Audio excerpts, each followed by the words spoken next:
예, 이제 오늘 마지막 강의로서 그 외부 유체 유동에 대해서 우리가 알아보도록 하겠습니다. 지난 강좌에서는 내부 유체 유동에 대해서 우리가 그 알아보았는데 이번에는 이제 그 반대로 외부 유체 유동에 대해서 우리가 알아보도록 하겠습니다. 그 외부 유체 유동은 어떠한 경우에 우리가 이제 그 외부 유체 유동이라고 하냐면은 자, 이제는 고체가 유체 속에 잠겨 있는 경우를 그 고체 주위에 작용하는 유체 유동 현상에 대한 해석을 하는 공부가 바로 외부 유체 유동이라고 하겠습니다. 즉 내부 유체 유동인 경우에는 유체가 고체에 제한되어 있는 경우는 내부 유체 유동이었지만 외부 유체 유동은 반대로 유체 속에 거대한 유체 속에 고체가 잠겨 있는 경우에 유체 유동장에 대한 해석을 우리가 외부 유체 유동이라고 하겠습니다. 이러한 예로 자, 우리 모든 고체는 사람을 포함해서 모든 고체죠. 이 지구는 전부 다 공기라는 유체로 쌓여져 있습니다. 그리고 바다는 물이라는 유체에 의해서 쌓여져 있는 것이죠. 따라서 비행기가 항공을 날아간다는 것은 이 조그마한 고체라는 그 비행기가 거대한 유체 속에, 공기라는 유체 속에 잠겨서 있는 가는 것이죠. 또 지상에서는 자동차가 달린다. 즉 공기 속에 자동차가 움직이는 것이고 또 물속에서는 잠수함이 물속에 잠겨가지고 잠수함이 가는 것입니다. 이러한 유체 이동을 전부 우리는 외부 유체 이동이라고 합니다. 그럼 이 외부 유체 이동에 대한 이제 그 해석을 하기 위해서 여러분들이 알아야 될 개념이 바운더리 레이어라는 개념이 나오게 됩니다. 바운더리 레이어. 그 다음에 이 바운더리 레이어에 대한 그 바운더리 레이어 thickness, 즉 바운더리 레이어 두께를 우리가 어떻게 정의할 것인가가 이제 나오게 되겠죠. 그 다음에 이 바운더리 레이어에 대한 그 식을 유도해야 되겠습니다. 그 유도된 식을 우리는 어떻게 그 풀 것인가. 그 바운더리 레이어에 대한 그 해석. 그 다음에 이 바운더리 레이어에 대한 해석을 하는 데 있어서 이 압력 그레디언트를 우리가 고려할 것이냐, 고려하지 않을 것이냐에 따라서 우리가 프레셔 그레디언트가 있는 경우와 프레셔 그레디언트가 없는 경우의 바운더리 레이어에서의 그 거버니케이션이 어떻게 될 것인가를 한번 간략하게 알아보도록 하겠습니다. 마지막으로 이러한 이론들을 바탕으로 해서 우리가 이 고체, 유체 속에 잠겨있는 고체에 작용하는 드래그 포스가 어떻게 될 것이며 또 리프트 포스가 어떻게 되는지를 우리가 알아보도록 하겠습니다. 자, 그럼 바운더리 레이어는 우리가 이제 그 어떻게 정의가 되느냐 하면은 우리가 유체역학을 여러분들이 처음 배울 당시에 이 실린더 주위에 유체 유동이 지나가는 현상들을 우리가 배웠습니다. 그럼 이 실린더 주위에 유체가 흘러간다고 할 때, 자, 실린더 주위에 유니폼한 벨로시티를 가지고 실린더 주위로 유체가 접근해 옵니다. 그럼 이 실린더 주위에 접근해 오는 유체 입자는, 자, 이 고체면을 딱 만나는 그 지점에서는 순간적으로 유체의 속도가 0이 되겠죠. 왜냐하면 고체면에 순간적으로 붙게 되면은 정지에 있는 고체에서는 유체 속도가 고체면과 똑같은 형태로 운동을 하기 때문에, 즉 노슬립 컨디션을 만족시켜야 되기 때문에 순간적으로 이 점에서는 유체의 속도가 0이 됩니다. 그럼 베르누이 방정식에 의해서 베르누이 방정식이 로분의 P 플러스 2분의 V 자승 이퀄 콘스탄트인데 이 베르누이 방정식에 의해서 유체의 속도가 순간적으로 0이 되는 경우에 요 점에서 압력은 최대값을 가지게 됩니다. 따라서 이러한 점을 우리는 스태그네이션 포인트, 즉 정체점이라고 합니다. 그럼 유체가 이 정체점을 지나게 되면은 유체는 압력이 높은 곳에서 압력이 낮은 곳으로 흘러가기 때문에 여기 압력이 최대가 되면은 그다음부터는 이 다운스트림으로 갈수록 유체의 압력은 작아지고 그다음에 유체의 압력이 작아지게 되면 유체의 압력이 작아지게 되면 속도는 상대적으로 큰 속도를 가지게 되죠. 따라서 유체는 이 방향으로 우리가 흘러가게 되어 있습니다. 그리고 압력이 높은 곳에서 낮은 곳으로 흘러가기 때문에 여기서 흘러가는 유체는 스무스하게 흘러가게 될 것입니다. 왜냐하면 자연 법칙에 의해서 압력이 높은 곳에서 낮은 곳으로 흘러가기 때문에 여기서는 아무 문제 없이 유체가 흘러가게 됩니다. 그럼 이 최대 지점에 올라오게 되면은 이 지점에서는 압력이 최소의 압력을 가지게 되면 최대의 속도를 가지게 되겠죠. 그다음부터 이제 유체는 이제 내려가게 됩니다. 유체가 내려가게 되면은 이제 속도가 여기서 최대의 속도를 가지고 있었기 때문에 이제 속도는 감소하게 되고 속도는 감소하게 되면 압력이 증가하게 되겠죠. 즉, 이 점보다는 이 점에서 압력이 더 크게 됩니다. 따라서 지금 우리는 압력이 높은 곳에서 낮은 곳으로 유체가 흘러가기 때문에 압력이 이쪽이 낮고 이쪽이 크게 되면 유체는 이러한 방향으로 흘러가야 되겠죠.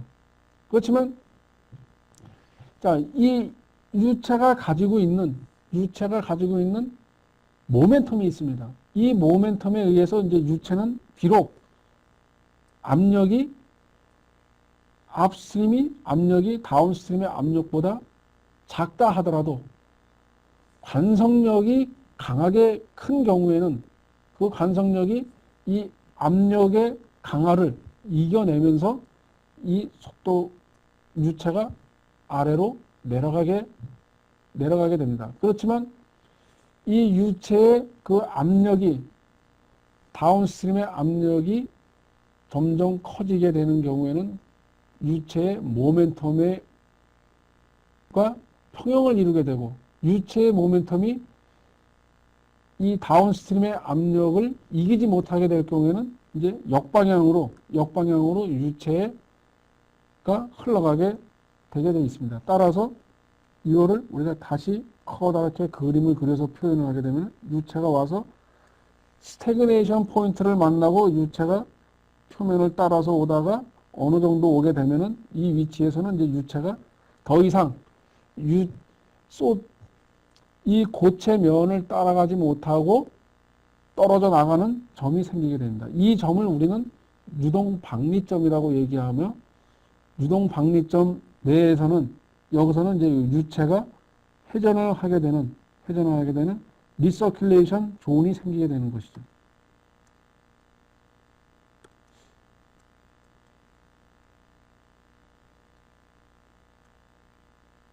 이는 웨이크 영역이 생기고 그 다음에 요 세퍼레이션 리전이 생기게 됩니다. 이와 같이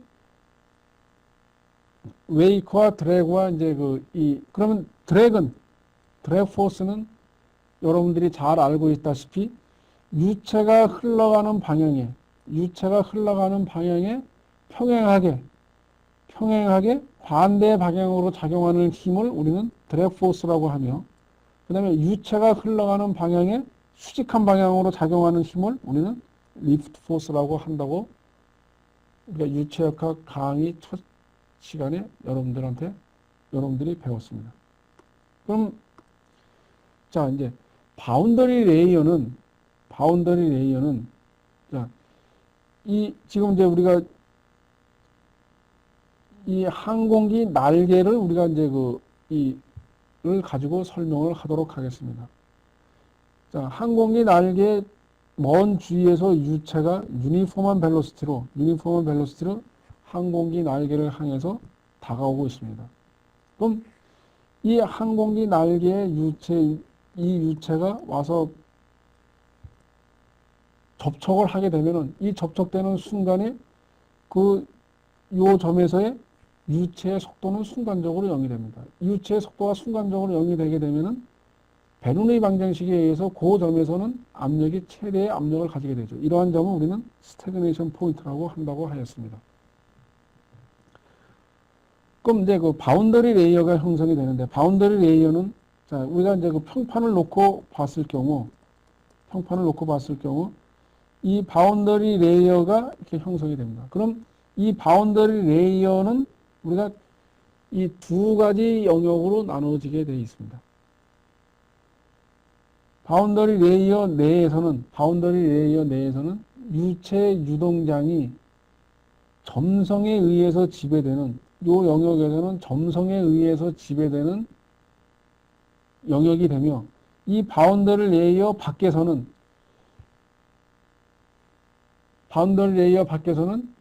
점성이 아닌 관성에 의해서 지배되는 영역이 되겠습니다. 즉, 이 바운더리 레이어 밖에서는 이 평판이 있는지를 인식을 하지 못하는 영역이며, 이 평판에 영향이 미치는 곳까지의 경계, 그거를 우리는 바운더리 레이어라고 하면은 쉽게 여러분들이 이해할 수 있을 것이라고 생각을 합니다. 그럼 바운더리 레이어는 우리가 이제 그 라미나 바운더리 레이어가 있고, 자, 유체 유동은 라미나 플로어에서 그 다음에 이것이 천의 영역을 거쳐서 터벌런트 플로어로 그 발달되게 되어 있습니다. 여기서 보시는 바와 같이 스태그네이션 포인트를 지나서 라미나 바운더리 레이어를 지나게 되면은, 그다음에 트랜지션 리전을 지나고 터벌런트 바운더리 레이어가 형성이 되게 되어 있죠. 그럼 바운더리 레이어가 형성이 되면서 쭉 오다가 유체 입자가 이 에어포일의 서피스를 따라서 오다가 어딘가 어느 정도 오게 되면은 이제는 이 관성력에 의한 힘과 압력 강화의 힘이 평형이 깨지게 되는 그 지점에서 이제는 더 이상 고체 면을 유체가 따라가지 못하게 되며, 그러면 유체가 고체 면에서 떨어져 나가는 점이 생기게 됩니다. 그 점을 우리는 세퍼레이션 포인트라고 말을 합니다. 그럼 터벌런트 바운더리 레이어는 우리가 이 뭐에 의해서 이제 그 결정이 의존이 되냐면은 프리 스트림, 즉 여기 U 인피니티의 조건이 어떤 조건이냐.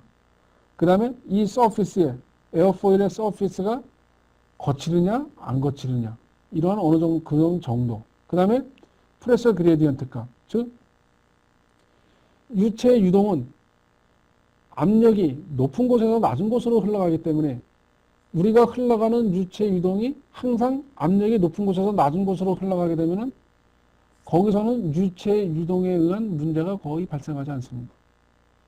유체 유동에 의한 문제가 발생하는 곳은 유체의 압력이 낮은 곳에서 높은 곳으로 가려고 하는 경우, 또는 유체가 앞스트림의 압력이 다운스트림의 압력에 비해서 낮은 경우, 이러한 영역에서 우리가 유체 유동이 복잡한 문제를 야기시키게 되는 것이죠. 따라서 이 역압력 구배가 발생하는 영역, 역압력 구배는 유체 운동을 반대 방향으로, 유체는 이 방향으로, 예를 들어서 유체는 이 방향으로 가려고 하는데 여기의 압력과 이 점의 압력이 서로 여기가 더 높게 되면 유체는 이 방향으로 흘러가는 것이 아니고 이 방향으로 흘러가려고 하게 되겠죠. 따라서 이 방향으로 흘러가는 방향의 반대 방향으로 흘러가려고 하니까 유체 유동의 속도를 점점 감소시키게 되고, 그 유체 유동의 속도가 0이 되는 그 지점에서 바로 그 세퍼레이션 포인트라고 하는 것입니다. 그럼 이 바운더리의 개념이 이제 그 언제 처음 생기게 되었냐면은 1904년 프렌틀에 의해서 바운더리 레이어에 대한 개념이 처음 소개되었습니다. 자, 그럼 이제 여러분들이 이제 그 유체 유동에 대한 그 역사적인 흐름을 좀 잠깐 보게 되면은 1755년에 오일러라는 사람에 의해서 오일러 이퀘이션이 유도가 되었습니다. 그 오일러 이퀘이션은 우리가 어떤 이퀘이션이냐면은 점성을 고려하지 않은 비점성 유체 유동에 대한 식이 되겠습니다. 다시 얘기하면 오일러 이퀘이션은 dv 네비어-스토크 이퀘이션에서 dt 네비어-스토크 이퀘이션이 이 식이죠.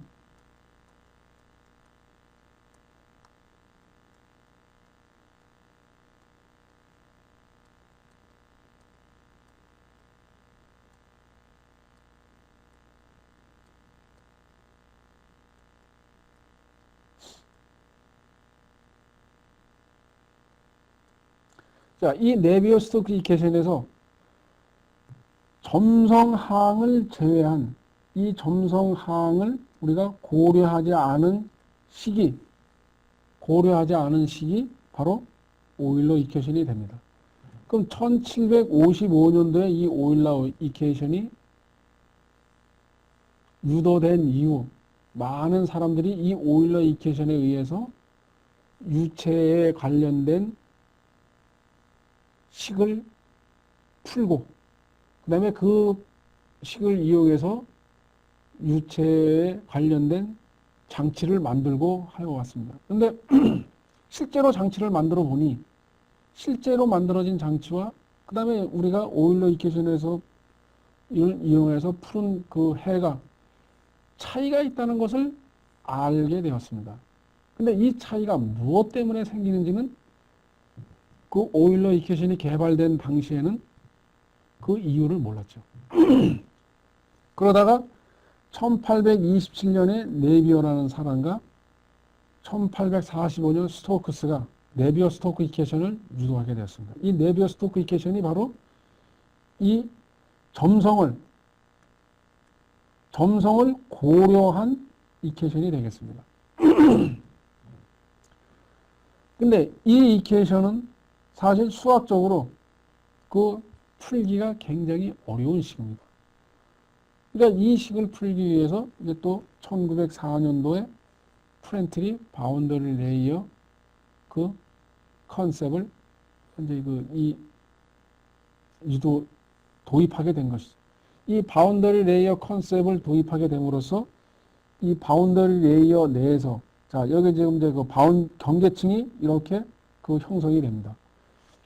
평판이 있을 경우에 우리가 평판 외에서는 유니폼한 벨로시티, 즉 점성이 고려되지 않은 이상적인 유체가 온다고 가정을 하겠습니다. 이 유체가 와서 평판에 붙게 되면은 이 평판에 영향을 받는 경계가 형성이 되는 것이죠. 그리고 이 경계층을 밖에서는 평판에 영향을 받지 않습니다.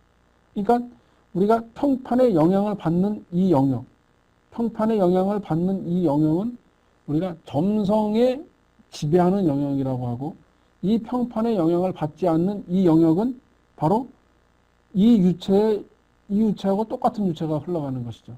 그러니까 이 유체는 우리가 어떤 유체가 온다고 가정을 하였냐면 점성이 없는 비점성 유체, 즉 아이디얼 플루이드가 흘러온다고 가정을 하였습니다. 그래서 이 경계층 밖에 있는 유체 유동은 비점성 유체 유동이라고 우리가 생각을 하면 되겠습니다. 이와 같이 점성 영역과 비점성 영역으로 우리가 나누게 되는 그 경계를 우리는 경계층이라고 하며 앞으로 이제 여러분들은 바운더리 레이어 유체 유동 해석을 할 경우에 평판 주위에는 고체면 주위에는 항상 바운더리 레이어가 형성이 되는데 그 바운더리 레이어는 고체 영향을 받는 영역, 그 경계를 말합니다. 그 고체 영향을 받는 그 경계 내에서는 유체의 점성이 강하게 지배하는 영역이며 그 경계 밖에서는 우리가 비점성 유체 이동입니다. 따라서 이 영역에서는 우리가 유체 유동장을 어떻게 해석하면 되겠습니까? 자, 오일러 이퀘이션에 의해서 해석하면 되겠죠. 즉, 이 영역에서는 비점성 유체 유동이니까 점성이 고려되지 않은 유체 유동의 해석을 하면 됩니다. 오일러 이퀘이션 따라서 이 영역에서는 오일러 이퀘이션에 의해서 우리가 그 해를 얻고 이 영역에서는 바운더리 레이어 내에서는 네비오-스토크 이퀘이션에 의한 즉 점성이 고려된 식을 풀면 되겠습니다. 따라서 여기서 푼 식과 여기서 푼 식이 이 경계층 내에서는 이 경계층에서는 이 식에서 풀어온 값과 바운더리 레이어 이 경계층 내에서 푼 식이 이 경계에서는 서로 바운더리 컨디션을 만족시켜야 되기 때문에 서로 같은 값을 가져야 되겠죠. 이러한 방법으로 우리가 이 문제를 외부 유체 유동에 대한 해석을 하게 됩니다.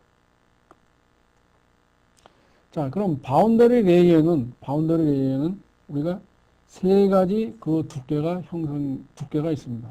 크게 이제 그 세 가지 두께는 나오는데 이게 같은 개념이지만은 우리가 이제 그 이 보다 더 편리하게 바운더리 레이어에 대한 개념을 설명하고 바운더리 레이어에 대한 그 점성 영역이 지배되는 바운더리 레이어 내에서의 유체 유동장에 대한 속도 분포 또는 시어 스트레스를 구하기 위해서 이러한 그 thickness의 개념을 우리가 도입하게 되는 것입니다. 따라서 첫 번째 디스플레이스먼트 thickness입니다. 디스플레이스먼트 thickness는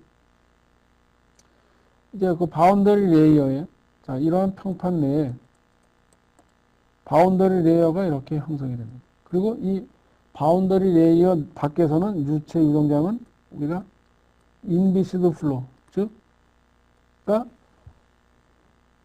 라고 가정을 하였습니다. 그럼 바운더리 레이어 내에 이 바운더리 레이어의 경계층이 두께가 이것이 어느 정도 두께를 가지면서 이게 발전을 할 것인가? 이 두께가 어느 정도 될 것인가?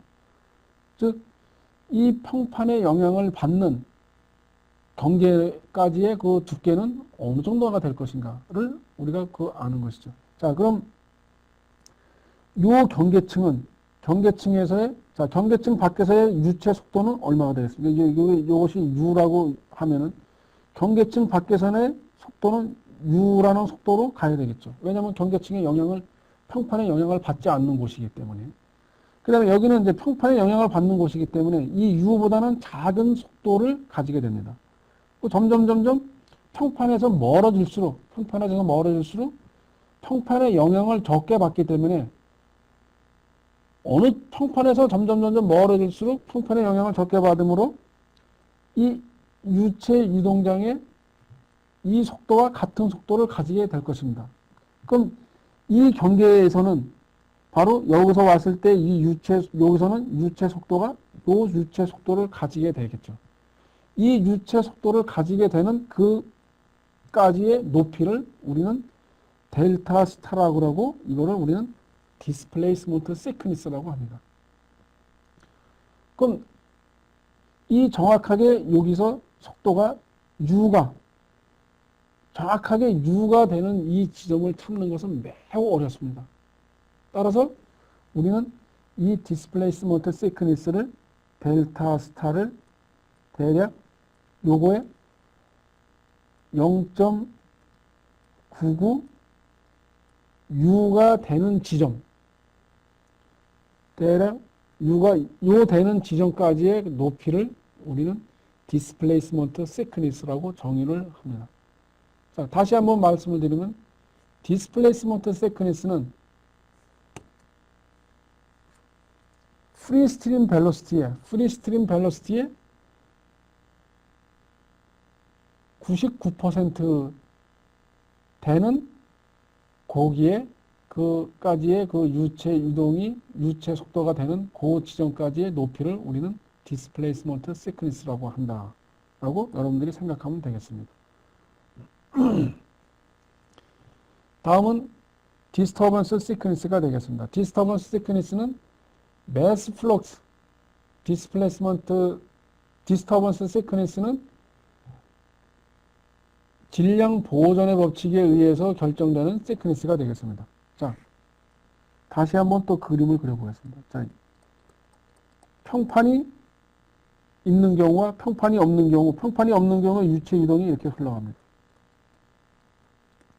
그럼 평판이 없는 경우 유체 유동은 여기서 평판이 없는 경우에 요게 유체 속도를 u라고 할 경우 평판이 없는 경우에 질량 보존의 법칙에 의한 mass flow rate은 rho u d y가 되겠죠.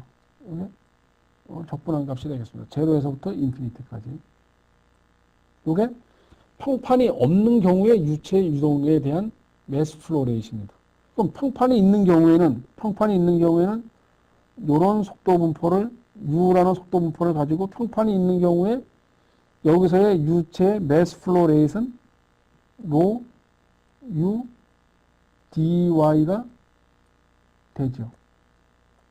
그럼 이 평판이 없는 경우와 평판이 있는 경우에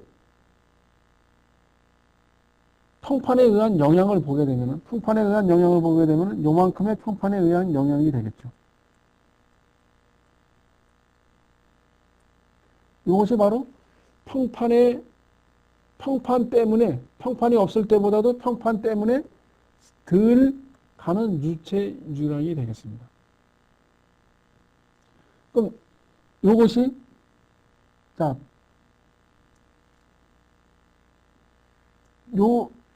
여기서 보시면은 요만큼의 실제로는 평판이 없는 경우에 요만큼의 유체가 흘러가지만은 평판에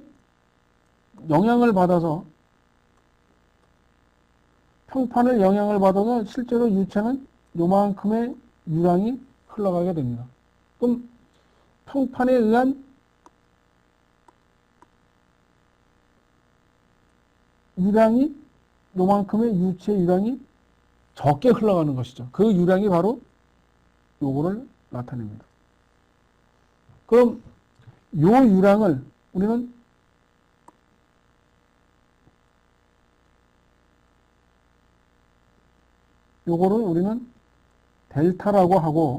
델타라고 하고 요게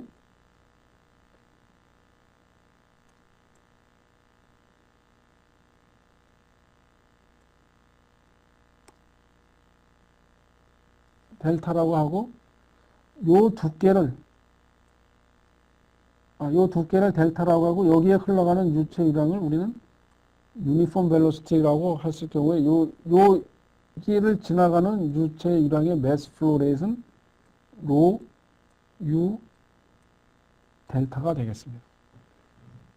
따라서 u는 이제 요거에 대한 그 디스터번스 thickness에 대한 이 식은 다음 슬라이드에서 여러분들한테 보여주도록 하겠습니다. 이와 같이 질량 보존의 법칙에 의해서 실제로 모자라는 요만큼의 유체가 덜 흘러가기 때문에 요거에 대한 식을 우리는 디스터번스 시크니스로다가 나타내게 되는 것이죠. 또한 마찬가지로 세 번째는 모멘텀 시크니스가 있습니다. 이 모멘텀 시크니스는 모멘텀 플럭스에 의해서 결정이 됩니다. 모멘텀 플럭스에서. 아까와 처럼 평판이 없는 경우에 유체 유동을 평판이 없는 경우에 모멘텀 플럭스 값은 rho u dy의 유체가 흘러가게 되고 평판에 있는 경우에는 rho u 자승 dy가 흘러가게 되죠. 따라서 평판이 없는 경우와 평판이 있는 경우에 이 차가 바로 그 두께만큼 rho u 자승 세타가 되겠습니다. 따라서 요 세타는 바로 모멘텀 시크니스라고 우리가 얘기를 합니다. 그럼 요거에 대한 식을 우리가 이제 세 가지 시크니스가 있다고 했습니다. 디스터번스 시크니스. 디스터번스 시크니스는 바로 유체의 속도가 0.99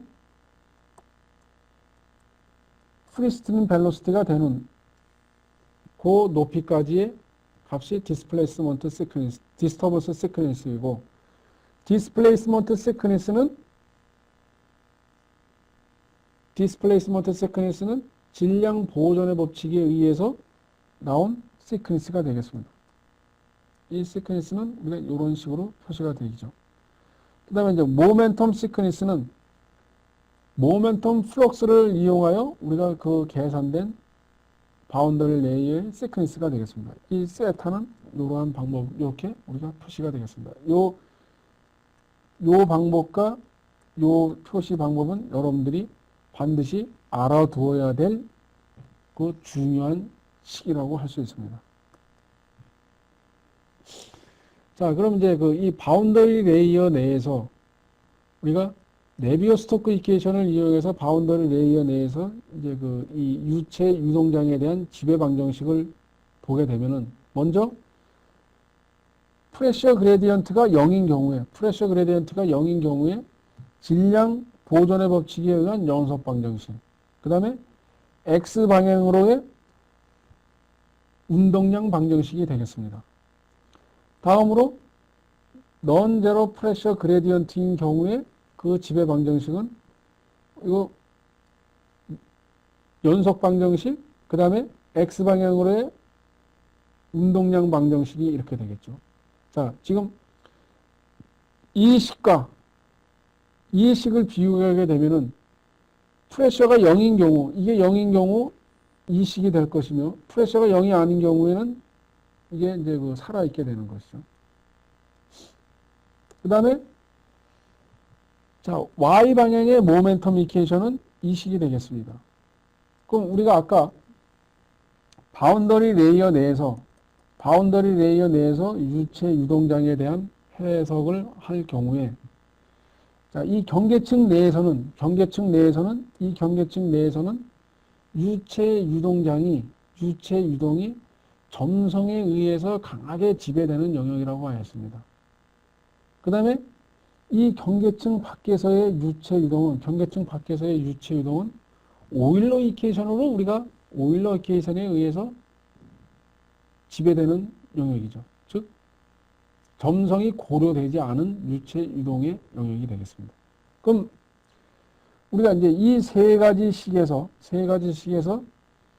이 압력 구배를 알아야 하기 때문에 이 압력 구배는 여기서 이 인비시드 플로인 경우, 즉 베르누이 방정식을 이용해서 우리가 압력 구배를 구하게 됩니다. 그럼 이 베르누이 방정식에 의한 이 식에서 압력 구배는 이렇게 표시가 되면 이 압력이 바로 요거와 같기 때문에 요 식을 여기다 대입을 하게 되면 우리가 이 바운더리 레이어 내에서의 유체 유동장을 우리가 해석할 수가 있습니다.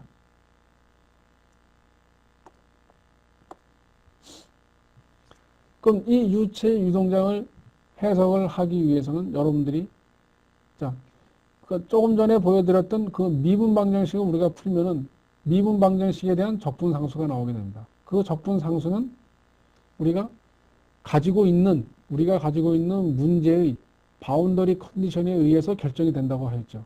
따라서 이 평판이 있는 경우에 바운더리는 자, y = 0 위치는 요 위치가 되겠습니다. 여기서는 u가 이 평판이 움직이지 않기 때문에 x방향의 속도가 0이 될 것이고 y방향의 속도도 0이 되는 것이죠. 그 다음에 y가 인피니티다. 즉, 이 경계층 밖에서는 유체의 속도는 u가 될 것이며, 그 다음에 이 경계층 밖에서 u가 일정한 속도로 오기 때문에 u의 y방향에 대한 그레디언트 값이 0이 된다는 경계 조건을 우리가 이 문제에서의 경계 조건은 이것이 되겠습니다.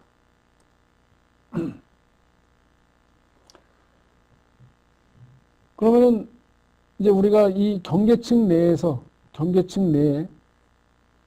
이 플랫 플레이트를 지나가는 경계층이 발전이 되고 이 경계층 내에 이제 그 유체 유동장에 대한 식을 유도하기 위해서 우리가 이러한 컨트롤 볼륨을 잡아서 우리가 이 컨트롤 볼륨에 대한 질량 보존의 법칙과 뉴턴 제2법칙을 적용을 하여 이 식을 우리가 적절히 정리를 하게 되면 최종적으로 이와 같은 식이 나오게 됩니다. 여기서 델타 스타는 질량 보존의 법칙에 의한 디스플레이스먼트 시퀀스가 되겠죠.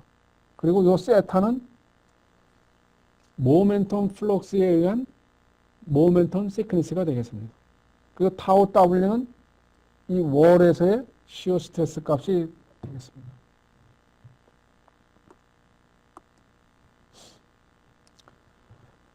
그럼 UX가 U라는 일정한 값을 가진다고 가정을 하게 되면은 조금 전에 우리가 유도됐던 이 식에서 요 값이 요거는 0이 될 것이며 이 조건하에서는 이게 0이 되며 그 다음에 요 식을 우리가 미분을 하게 되면은 요러한 식으로 자 이걸 한번 미분을 해보도록 하겠습니다. 이 미분을 하면은 로분의 타우 W는 U 자승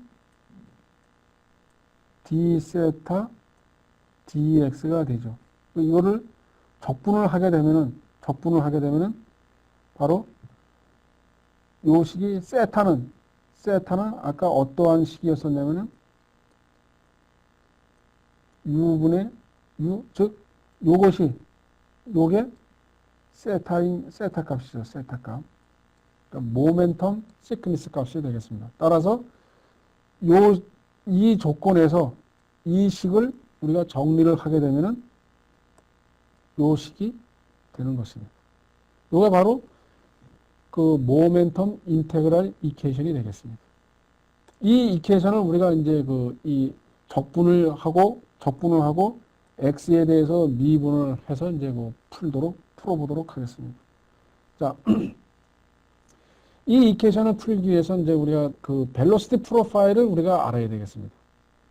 그럼 벨로시티 프로파일은 아까 여러분들한테 이 바운더리 컨디션을 우리가 제시하였던 바와 같이 이 바운더리 레이어 내에서 유체 속도 분포가 이와 같이 된다고 가정을 하여 보면은 이 경우에 우리가 A, B, C인 이 값을 구해보도록 하겠습니다. 이 A, B, C를 구하는 방법이 바로 조금 전에 보였던 그 바운더리 컨디션에 의해서 A, B, C를 결정을 하게 되겠습니다.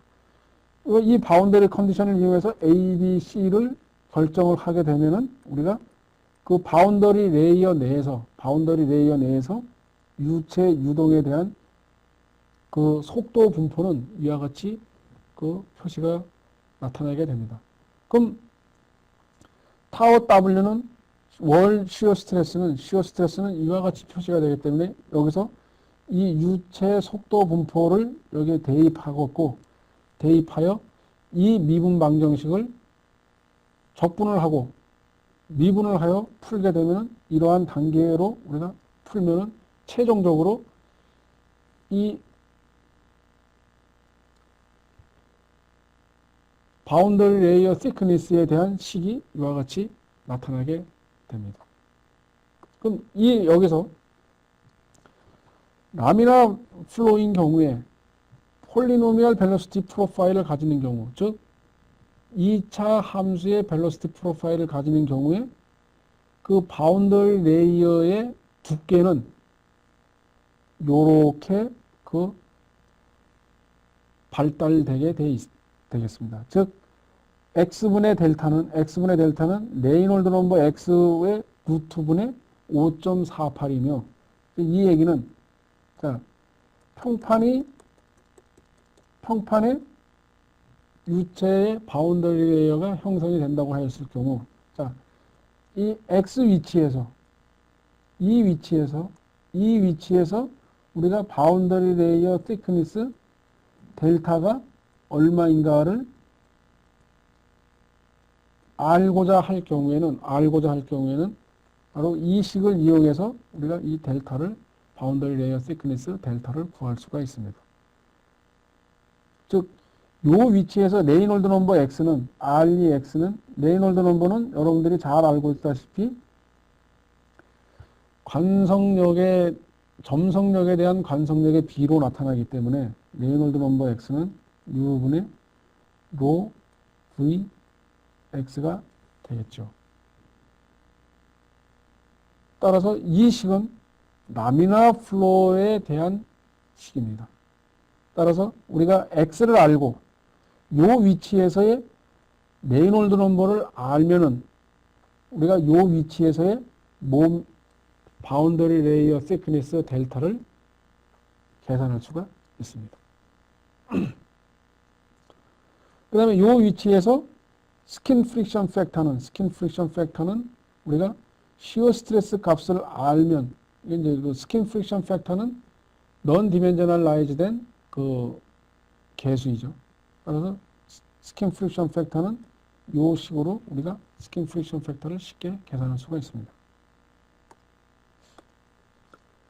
자, 다음은 우리가 이제 그 이 드래그 포스에 대해서 알아보도록 하겠습니다. 드래그 포스는 우리가 말씀드렸다시피 유체가 흘러가는 유체의 유동 방향의 평행하게 작용하는 힘이라고 하였습니다. 그럼 드래그 포스에 대한 드래그 코에피션트는 CD는 FD분의 2분의 1 로 V 자승 A로 나타내며, 여기서 CD는 레이놀드 넘버의 함수이거나 또는 레이놀드 넘버와 프라우드 넘버와 마하 넘버의 함수로 나타나게 되겠습니다. 즉, 이 레이놀드 넘버, 드래그 포스가 레이놀드 넘버의 함수로만 나타나는 경우는 우리가 여러분들이 자동차 주위에 작용하는 드래그 포스를 계산하는 경우에는 레이놀드 넘버의 함수로만 나타나겠죠. 그러니까 항공기 유체 유동인 경우에는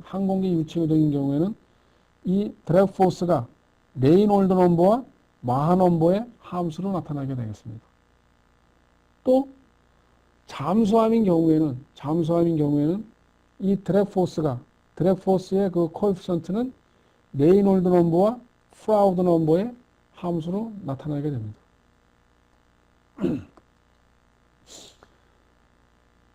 마지막으로 이제 그 리프트 포스에 대해서 알아보도록 하겠습니다. 리프트 포스는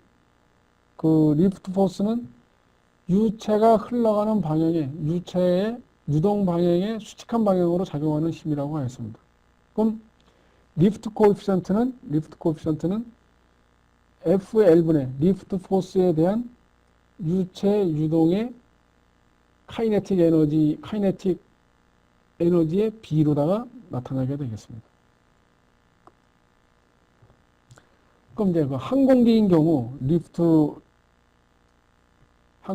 경우에 여기에 이제 그 항공기에서는 우리가 이제 그 여기에 그 이 유체가 이리 지나가게 되면 여기에 이제 그 트레일링 볼텍스가 이제 그 형성이 되게 되어 있습니다.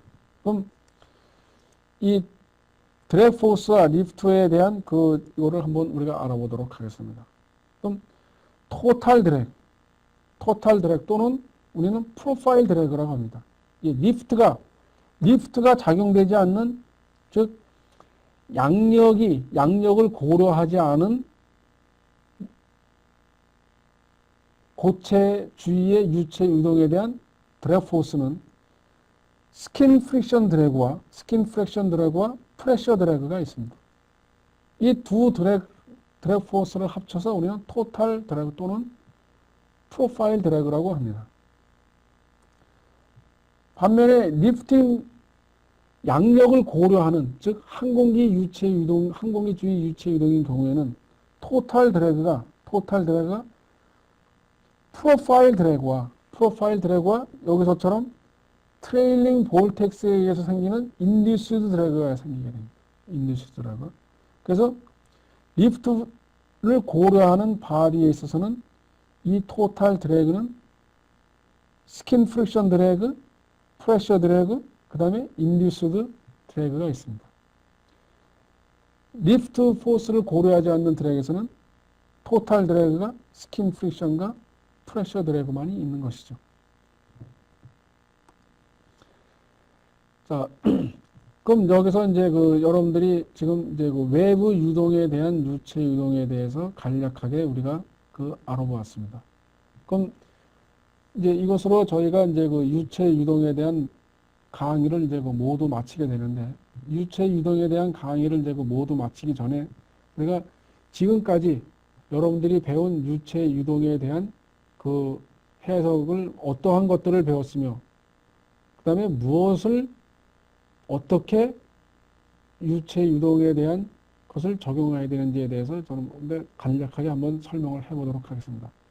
우리가 유체 유동을 여러분들이 크게, 유체 역학은 크게 두 가지로 나누어진다고 하겠습니다. 유체 정력학과, 유체 동력학으로 나눠지죠. 유체 정력학은 움직이지 않는 유체, 즉 정지에 있는 유체에 대한 유동 해석을 하는 것입니다. 그 예로는 댐 내의 유체 유동이 아주 대표적인 예가 되겠죠. 그래서 이 정지에 있는 유체에서의 유체 유동 해석은 우리가 무엇을 구하는 것이냐면은 바로 그 유체에 의해서 작용하는 수압이